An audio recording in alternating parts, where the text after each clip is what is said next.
Have you ever noticed that the moment you actually need your close friends, they're nowhere to be found? You start something new. You've been thinking about it for months. You finally commit. You quit your job.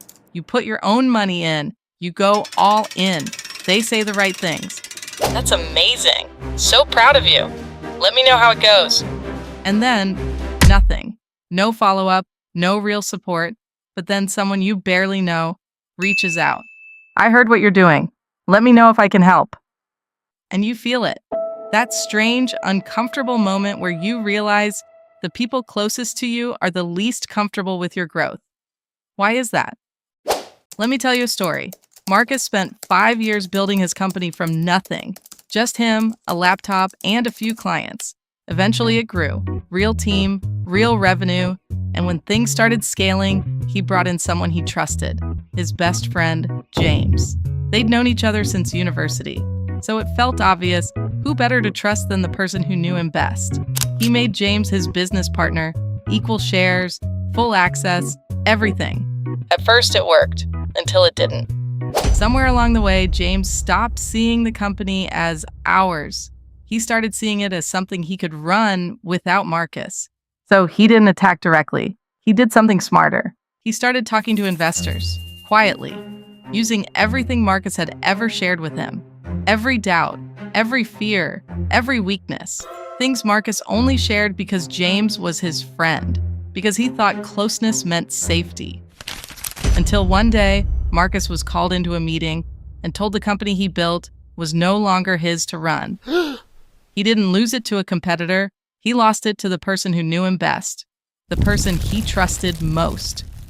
Because watching someone win while standing right next to them Is hard. not because they're evil, but because comparison builds quietly. And when it gets strong enough, closeness doesn't protect you, it exposes you. That's the danger of mixing closeness with power.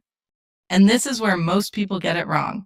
Because while friends are complicated by emotion, by comparison, people who aren't close to you don't carry any of that. They don't compare themselves to you. They calculate what's in it for them. And that makes them easier to understand, even easier to work with. But there's something else. Having someone who opposes you, who challenges you, who watches your every move, actually makes you better. When there's no one pushing back, you get comfortable. You slow down, you stop paying attention. But an enemy at your heels, you can't afford to be lazy. They keep you sharp. They keep you focused. And here's the part people miss. An enemy who expects nothing from you, the moment you show unexpected generosity, remembers it. A friend expects it. An outsider doesn't, and that changes how they respond. I saw this play out in real life. A founder had her work criticized publicly, a full breakdown of everything that was wrong. Most people would defend or ignore it. She didn't. She reached out and said, "If you have so much to say, why don't you fix it?" And he did. Not because he liked her, but because it benefited him. Her platform, her audience, her visibility. Working with her gave him more than attacking her ever could. She didn't fight the criticism, she redirected it and turned opposition into something useful. That's the shift. You don't use people by trusting them, you use them by understanding what they want. So what do you actually do with this? You don't stop working with people you're close to. A friend can be one of the most effective people you'll ever work with. But only if you understand the risk. Because the moment the boundary disappears, the moment it becomes all friendship and no distance, that's when things start to break. So keep the relationship, but control the access, your real fears, your real weaknesses, your next move. Those don't belong on the table just because someone is close to you. Of course, not every enemy is someone you should work with. Some people aren't rational. Some people don't respond to anything you offer. And those people, you don't manage, you remove. But that is a conversation for next time.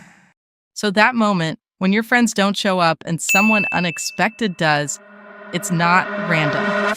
The people closest to you often have the most reason to compare and the least reason to stay objective. Closeness feels like safety, but in reality, It's just access. Hi, I'm Gia. I break down the rules nobody teaches you about work, people, and power. If this made you think, drop a comment. I read everything.